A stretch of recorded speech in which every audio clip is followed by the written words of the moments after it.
I knew that I had remembered at some point that Caleb had used this image, and it was at the end of the Rubel interview. If you watch that, but I'm going to cover this from a different vantage point this morning. This is the entryway to a concentration camp in Nazi Germany. I don't remember which one this is. If you are a World War II buff, you may know. That is a sign that in German reads "work makes free." And the pity with that sign is in its irony and the idea that no matter how hard those people work, they would never be free. And there's a spiritual aspect to that we have touched on numerous times, that Jesus references in John 8:32. But then brethren in the church resist the idea that work by itself doesn't make free in a spiritual sense. Jesus is what makes us free, and faith in Him. However, there is another aspect to that, as I said, that I want to look at this morning, and it is the idea that work can make you free in a sense. And it's a shame that such a truthful idea is now tarnished by history in some senses. The idea that that sign will live in infamy now as a monument to racism and genocide. And now, unfortunately, negativity gets attached to this phrase, work makes free. And some people look at literal work, which is what we're going to discuss this morning, physical labor. Some people look at that as bondage. And I hear people complain all the time about having to work. And I just say, I'm thankful that I'm employed, because the alternative is I'm unemployed and then I can't take care of my family. So I try not to complain about work. It can be stressful and frustrating, but the alternative to me is worse, and we're going to lay that out this morning. Now, somebody says, and we've kind of already touched on this, they make an objection and they say, wait a minute, that's not true. Work doesn't make you free. John 8:32, you shall know the truth, and the truth shall make you free. No argument with that whatsoever. They answered him, we be Abraham's seed. We were never in bondage to any man. How sayest thou, ye shall be made free? But this morning, for a change, I'm not going to be discussing spiritual freedom. I want to discuss something different. Literal work is our main topic. We'll wrap it up at the end with some spiritual application. But this morning, literal physical laboring is like grease on an axle. Now, forgive me if my metaphors don't fit exactly, but work with me here, okay? Literal work is like grease on an axle. What is work? Now, I'm not using this to treat you like you're not smart enough to know what work is, but we want to deal with some specific terms this morning. Work is activity involving mental or physical effort done in order to achieve a purpose or result. Number two, a task or tasks to be undertaken, something a person has to do. Verb, to be engaged in physical or mental activity in order to achieve a result. Do work. If literal work is like grease on an axle, it's the thing that makes something else do its job or produce, and you say, wait a minute, that's the idea of work is producing. Well, what I'm actually looking at is the people who are producing the work. That is us as beings, what makes us tick. If literal work is like grease on an axle, then lack of work would be like corrosion on a battery. You say, that's mixing weird metaphors. That doesn't make any sense. Let me illustrate it this way. One of my children, and you can guess which one of their jobs is to make sure that my old beater, the Honda that has 300,000 miles on it, one of their jobs is to crank it and let it run and drive it at least once a week. Now, men, you know what it means if you've got a piece of mechanical gear that you let sit outside. Let's just say vehicles. What's going to happen? The seals will dry up, stuff will stick in place, and then if you don't drive it for months, the battery will die, it gets corroded. And if you don't use it for its intended purpose, eventually it starts to deteriorate. Number 2, verb definition of work. Of a machine or a system, operate or function, especially properly or effectively. If you have a system and you don't make it work, the system will deteriorate because it's not being used for its intended purpose. Now, what's the application? Our being, like literally our physical and mental makeup, is a system.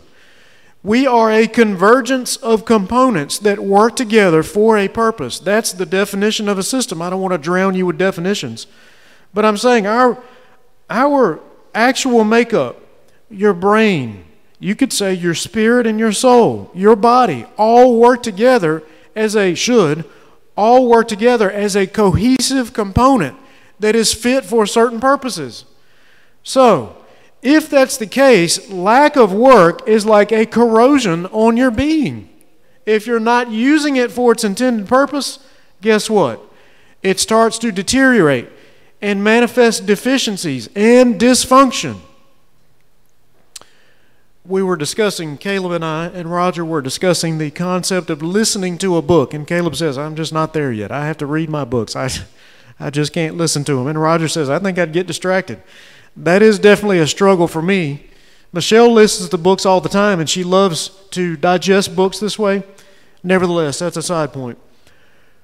This is a book that she and I are intending on listening to together. That is a recent New York Times bestseller from a man who is a sociologist who studies these types of whatever you want to call this particular discipline. He wrote another book before this one that was a bestseller that was called The Coddling of the American Mind, and how basically our children's brains are rotting because we're not allowing them to be children and we're not pressing them to achieve higher aims. And so then what happens is, because you're not using your mind and your body in the way that they were designed to work, you end up with these kids on college campuses that have been coddled their entire lives, and when they meet the least little resistance, they go into a tailspin and they can't handle it. And then you get the level of extreme liberalism that you have on college campuses because their parents are coddling them. This is the next iteration of that thought process. And his book is called The Anxious Generation. How the great rewiring of childhood is causing an epidemic of mental illness. Now, I have heard people say, if you can see this girl's picture, it kind of blends in with the background here. I've heard people say that this is now the default posture of America. What do you get from this?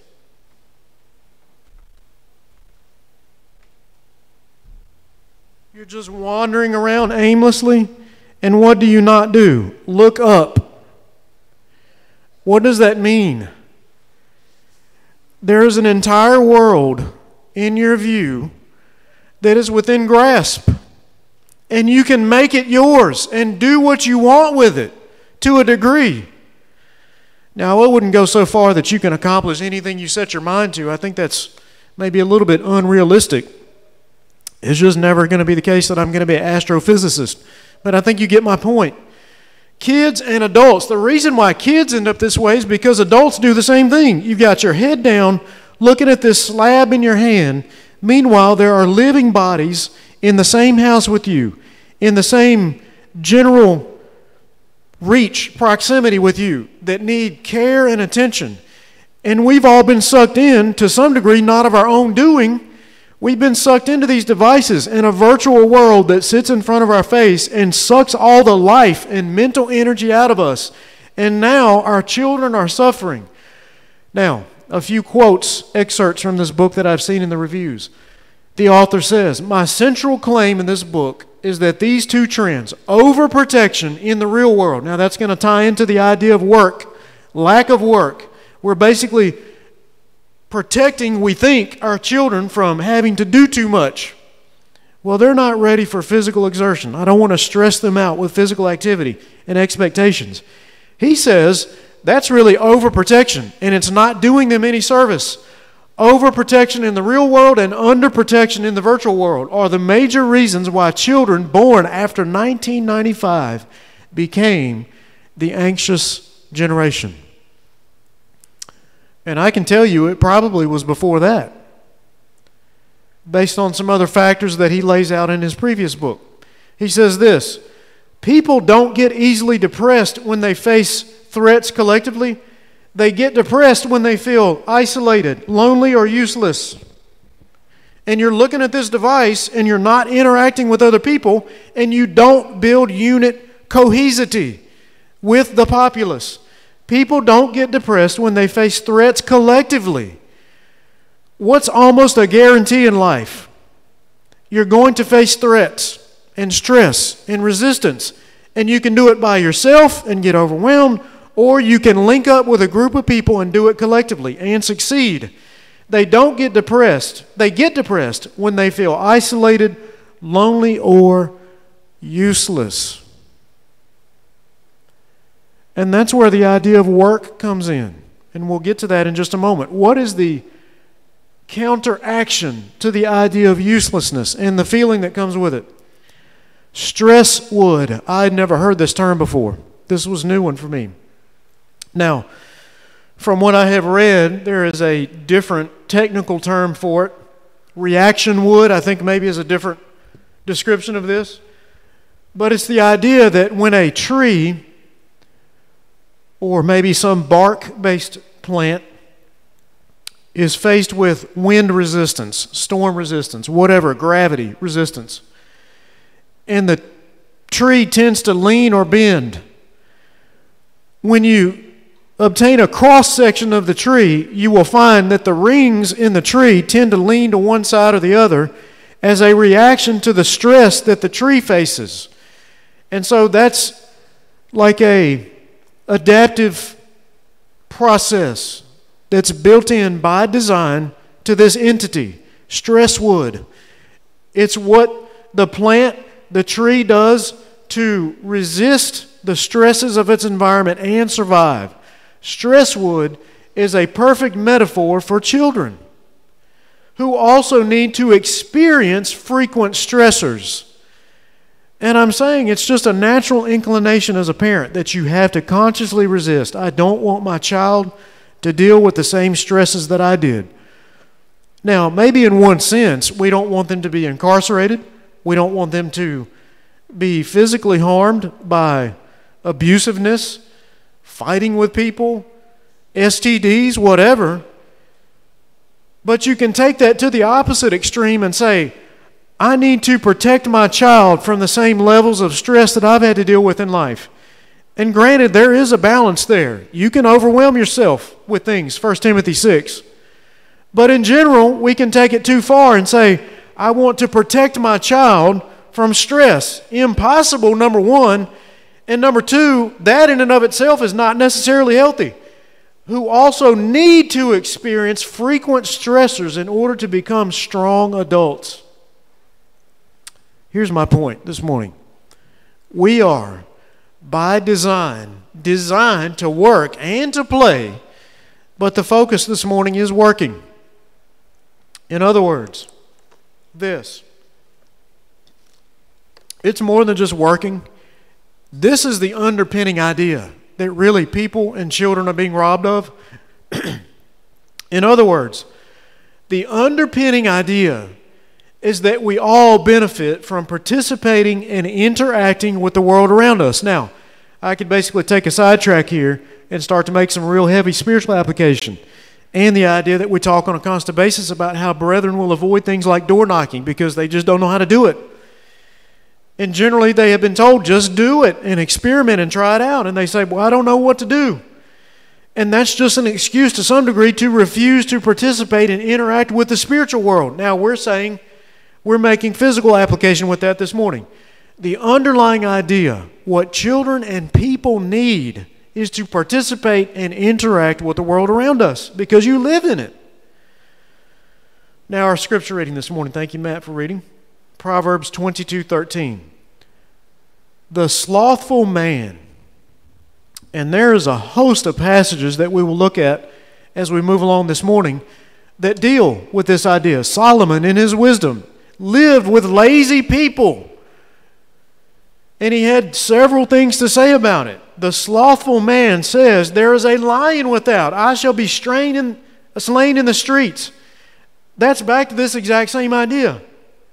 Stress wood is a perfect metaphor for children and adults who need to experience frequent stressors. But a lazy person says, there's too much stress outside of my door. Something's going to happen to me. I'm just terrified. And if you're terrified, you'll always be terrified, right? Ephesians 4:28. Let him that stole steal no more, but rather let him work, labor, working with his hands the thing which is good, that he may have to give to him that needs. Now, just a momentary sidetrack as I lead up to another point. On Wednesday, Caleb made this observation, and I'm paraphrasing here. He said to the effect of, we basically look at the divorce rate and we know that it's 50% now, and we gasp at that. And we look sometimes romantically back at previous generations and they say the divorce rate was never this high. Well, maybe that's just because, as we say, the government let it happen without any friction. And it could be the case that back then people would have gotten just as many divorces if it weren't for the fact that it was too difficult financially and maybe legally to get a divorce. Right? And we say, what has happened? The divorce rate has never been this high. But then Caleb said, really, if you back away from that, that's really just how the world has always been. And somebody says, I just can't imagine that the world has ever been this bad. Wait a minute. We talk a lot about Matthew 19 and the stipulations about who can get divorced and who can't. And meanwhile, maybe we're overlooking what it was really like back then. What led to this discussion to begin with? The Pharisees also came to Jesus, tempting him and saying to him, is it lawful for a man to put away his wife for every cause? What's the implication there? They were putting their wives away for every cause, whenever they could possibly. They were divorcing all over the place, is what I get out of that. And so they're tempting Jesus. Let's see what he says on this so we can catch him. Will he basically say, you're allowed to divorce your wife for any reason? Because that's what everybody was doing. And then he says what he does to his disciples about men being made eunuchs, and they said, who can receive this saying? This is too much to bear. Maybe because so many people were messed up back then.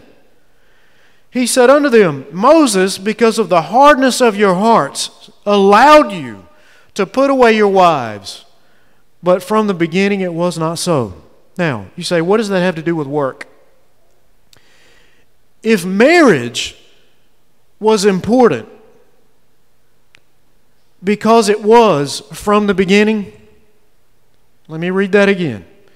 Moses, because of the hardness of your hearts, suffered you to put away your wives, but from the beginning it was not so.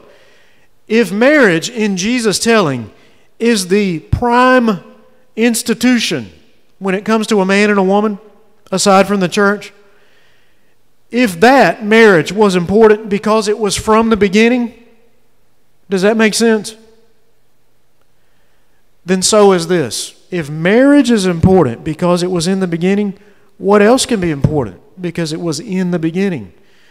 In every plant of the field, Genesis 2:5, I'm trying to do better about verses as we move along. Genesis 2:5.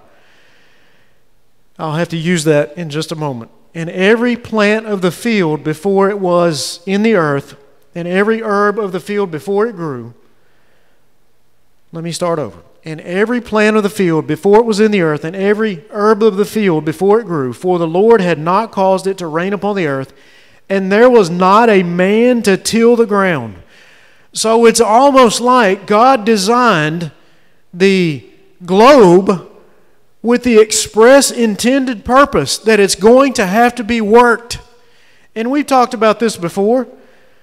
The possible subliminal misconception that we may have that Adam and Eve were laying on a bed of grass feeding each other grapes in leisure, right? With no clothes on. The fact that they were just lounging in the garden and everything they had was within arm's reach like a fish just flops up on the ground beside them and dies so they can eat it. That's just not real. The idea that God designed the earth so that he would put man on it to work it and to make it work for him. There was not a man to till the ground. And the Lord God took the man and put him in the Garden of Eden to dress and to keep it. And some people, because they don't familiarize themselves with the story and the text, they think that Adam and Eve were not cursed to work until they were cast out. They were privileged to work in the garden before they were cast out, to dress it and to keep it. Now, my point is, if marriage was important because it was from the beginning, then the same has to be the case with work. It is that important. God designed man to work the ground, and God designed the ground to be worked by man. How about that? And we would say this: even people, when you think about the importance, just the self-evident nature that work has in the mind of some people, even people that we would consider bad apples in society, even they sometimes know the value of work, and they work hard. They party hard and they play hard, but they work hard too. 1 Kings 11:26. And Jeroboam, how many times is Jeroboam's name mentioned in the negative? Generation after generation. All these different kings come along, and Jeroboam's name always gets attached to the sinful kings. And Jeroboam, the son of Nebat, an Ephrathite of Zereda, Solomon's servant, whose mother's name was Zeruiah, a widow woman, even he lifted up his hand against the king. And this was the cause that he lifted up his hand against the king. Solomon built Milo and repaired the breaches of the city of David his father. And the man Jeroboam was a mighty man of valor. And despite the fact that Jeroboam is lifting up his hand against the king. Now, it could be that you could argue that it's for a legitimate purpose, because I get the impression that people were sick of the time that the kings spent building Milo. Nevertheless, the text says that he is resisting the king to some degree. And the man Jeroboam, verse 28, was a mighty man of valor. And Solomon, seeing that the young man was industrious, despite the fact that Jeroboam had some serious apparent negative qualities, still Solomon recognizes the mentality that Jeroboam has, and the studiousness and the determination that he has to do stuff. Notice the Hebrew word, asa. All it means in multiple other places, if you look up the word, like verse after verse after verse after verse, it's translated do or did. And it's just the idea that he saw that Jeroboam did stuff and got stuff done. He was industrious. He put his hand and his mind to work. And because he was industrious, even though he had beef with the king, he made him ruler over all the charge of the house of Joseph. Whatever negative quality Jeroboam had and ended up developing, Solomon saw this particular characteristic in him, and it won him over. Jeroboam just did stuff. He put himself to work. And you could add the idea of being a self-starter, a self-initiator, taking initiative, not waiting on people to tell you to do things. I see something that needs to be done, and I do it. What's the term from that movie? See a need, feel a need? I think that's a kid's movie. Now, we were designed to work and play, and here's the classic example. Who can find, Proverbs 31:10, who can find a virtuous woman? Do you think that was a rhetorical question that Solomon's asking? Or is he literally asking, who can find a virtuous woman around here? And back to the idea of new problems. And we look at the populace nowadays and we say, who is worth being married these days? It's just never been so bad. Is that really the case? It is bad. But I'm saying maybe Solomon, he saw the same thing. Who can find a good woman in this town? I work with a worked with a young man. He's since been let go because he was a loser. Whoa, that was pretty blunt. He was a loser. Literally. He admitted to us in a meeting, if I'm being honest with you, I don't want to work. So we let him go. And he would tell me, I'm moving to Florida to live with my grandmother because I can't find a woman around here. And I just thought to myself, maybe the problem is you. Maybe women here don't want you because you're a loser. Who can find a good woman? Her price is unaffordable, for her price is far above rubies. The heart of her husband doth safely trust in her, and you cannot put a price on that. So that he shall have no need of spoil. She will do him good and not evil all the days of her life. She seeks wool and flax, and look at the word. Same word that we just noticed about Jeroboam. He was industrious. He just did stuff. He worked. Same with this woman. She seeks wool and flax, and she works willingly with her hands. She is like the merchant ships. She brings her food from afar. She rises also while it's yet night, and gives meat to her household and a portion to her maidens. She considers a field, and she buys it. With the fruit of her hands she plants a vineyard. She girds her loins with strength, and strengtheneth her arms. She perceives that her merchandise is good. Her candle goes not out by night. She lays her hands to the spindle, and her hands hold the distaff. She stretches out her hand to the poor. Yea, she reaches forth her hands to the needy. She is not afraid of the snow for her household, for all her household are clothed with scarlet. She makes, same word, she's industrious. She makes herself coverings of tapestry. Her clothing is silk and purple. Her husband is known in the gates when he sits among the elders of the land. She makes, same word, fine linen, and sells it, and delivers girdles unto the merchant. Strength and honor are her clothing. She shall rejoice in time to come. She opens her mouth with wisdom, and in her tongue is the law of kindness. She looks well to the ways of her household, and eats not the bread of idleness. Her children arise up and call her blessed. Her husband also, and he praises her. Many daughters have done, same word, industriousness. Many daughters have done virtuously, but thou excellest them all. Favor is deceitful and beauty is vain, but a woman that fears the Lord, she shall be praised.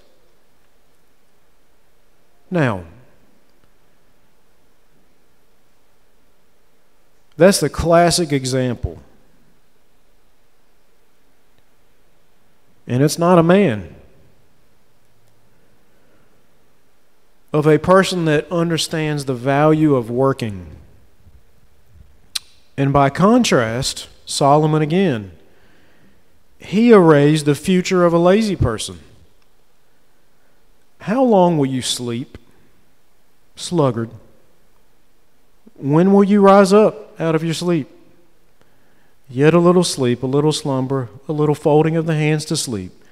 So shall thy poverty come as one that traveleth, and thy want as an armed man. As vinegar to the teeth and smoke to the eyes. Boy, that's one of the worst irritations when you're around the campfire, and it never fails. You're sitting in a seat and the smoke blows in your face, and you move and it blows in your face again, and you just can't get away from it. And Solomon says that's the same thing with a lazy person. When people ask him to do something, what an irritation. We can't get you to do nothing.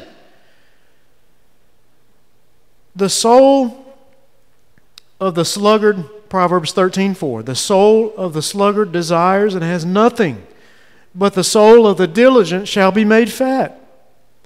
The sluggard will not plow by reason of the cold, therefore shall he beg in harvest and have nothing.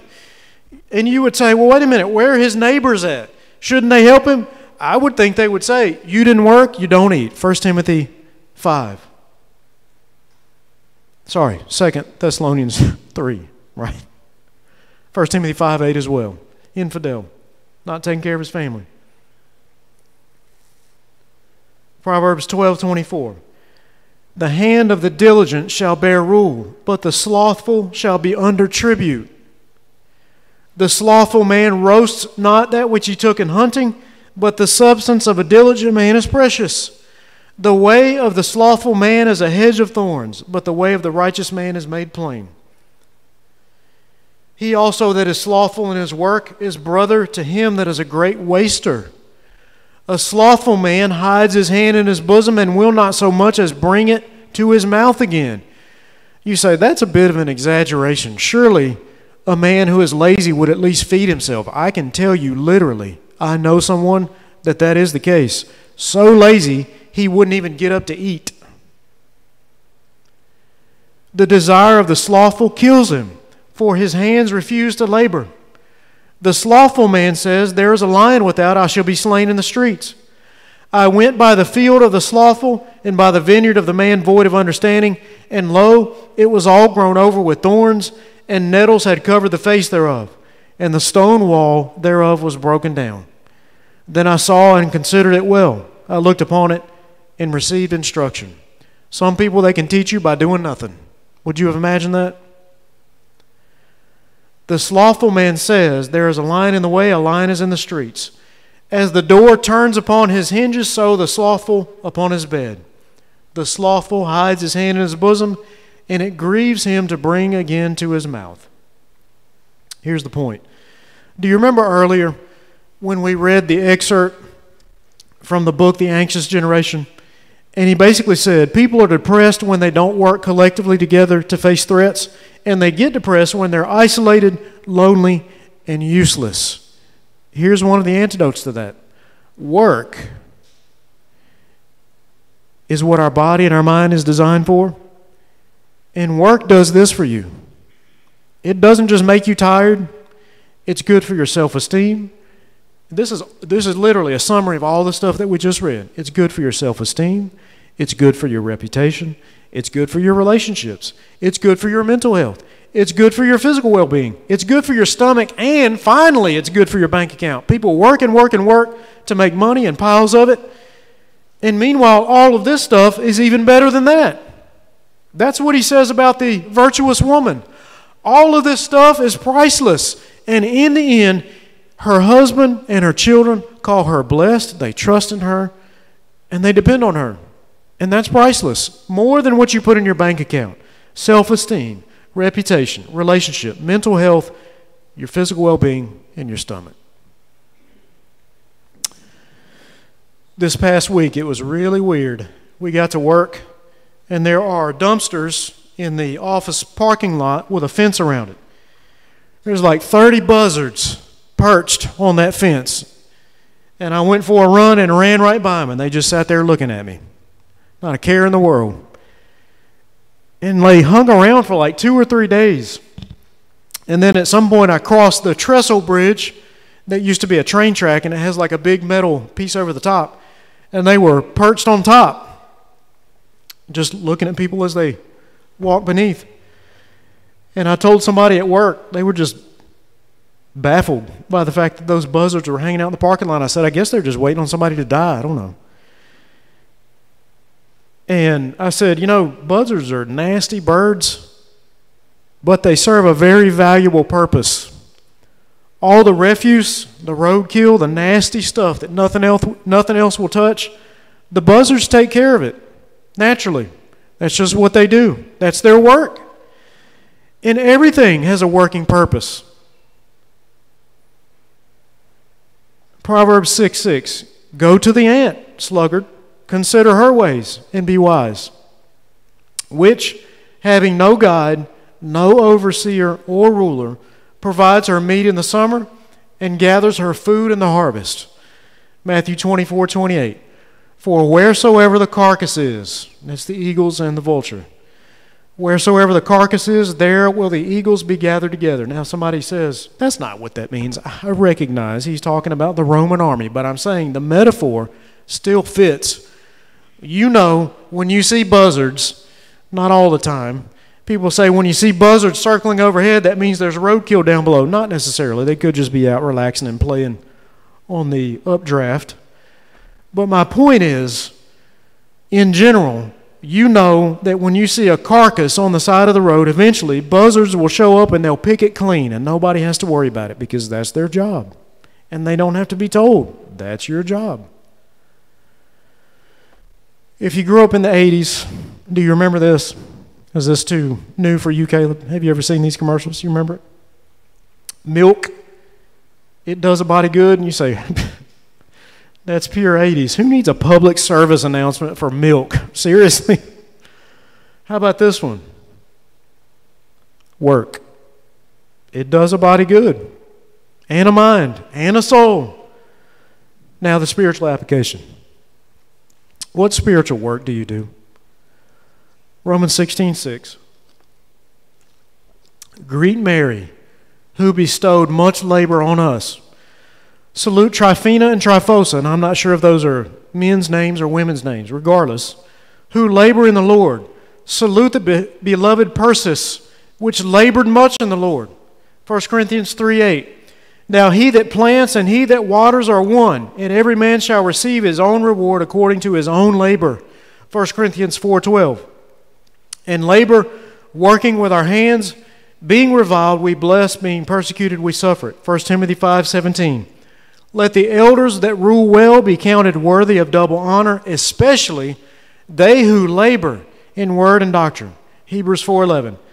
Let us labor therefore and enter into that rest, lest any man fall after the same example of unbelief. Hebrews 6:10. For God is not unrighteous to forget your work and labor of love, which you have shown toward his name, in that you have ministered to the saints and do minister. 1 Corinthians 4:12. And labor, working with our own hands, being reviled, we bless, and persecuted, we suffer it. Wherefore we labor, that, whether being present or absent, we may be accepted of him. Colossians 1:29. Whereunto I also labor. 1 Thessalonians 1:3. Remembering without ceasing your work of faith and labor of love. 1 Thessalonians 5:12. And we beseech you, brethren, know them which labor among you. 2 Thessalonians 3:8. Neither did we eat any man's bread for naught, but wrought with labor. Boy, you talk about redundant. We worked with work and travailed night and day, that we may not be chargeable to any of you. He's saying we did this stuff and worked with our own hands so that you wouldn't have to work on our behalf. And we would say this as we conclude this morning. I think we all know here that we're not saying spiritual work is what saves you. I think we talked enough here lately for us to know that we say faith in Christ and his blood and obedience to him through faith is what saves you. Spiritual work is not what saves you. Keeping tally of how much you do and how much others do, that's not what saves you. But it does still count. And everybody will be rewarded according to their labor. But I'm not even talking about that. We're just talking about the sense of what's good for us and what's good for others as we do work. Mark 1:16. Now as he walked by the Sea of Galilee, he saw Simon and Andrew working, casting a net into the sea, for they were fishers. Now, some people may look down on the fishing profession as, I just gave away my point, look down on fishermen as low-class, blue-collar workers, but I would look at these men as professionals. You say, who was professional in ancient times? This is what they do for a living. And they probably know all the tricks of the trade. And they're probably really good at it. And it's their business. They are professionals. They were fishers. And Jesus said unto them, come after me, and I will make you to become fishers of men. And straightway they forsook their nets and followed him. I'm not going to emphasize the fact that they dropped everything. Number one, it's not like they just gave up their business in its entirety.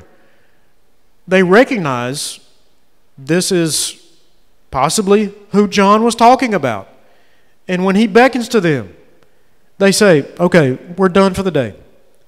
Here's my point. Jesus uses a work-related metaphor to command the attention of John's disciples right away. As soon as he says to them, it seems, I'll make you fishers of men, they get it. What do they get? There's work to be done, possibly. And I'm just saying, the power of being a professional and understanding what work does for a person, and as soon as Jesus references this metaphor that is based on work, it gets their attention for spiritual purposes. Let's all stand and sing.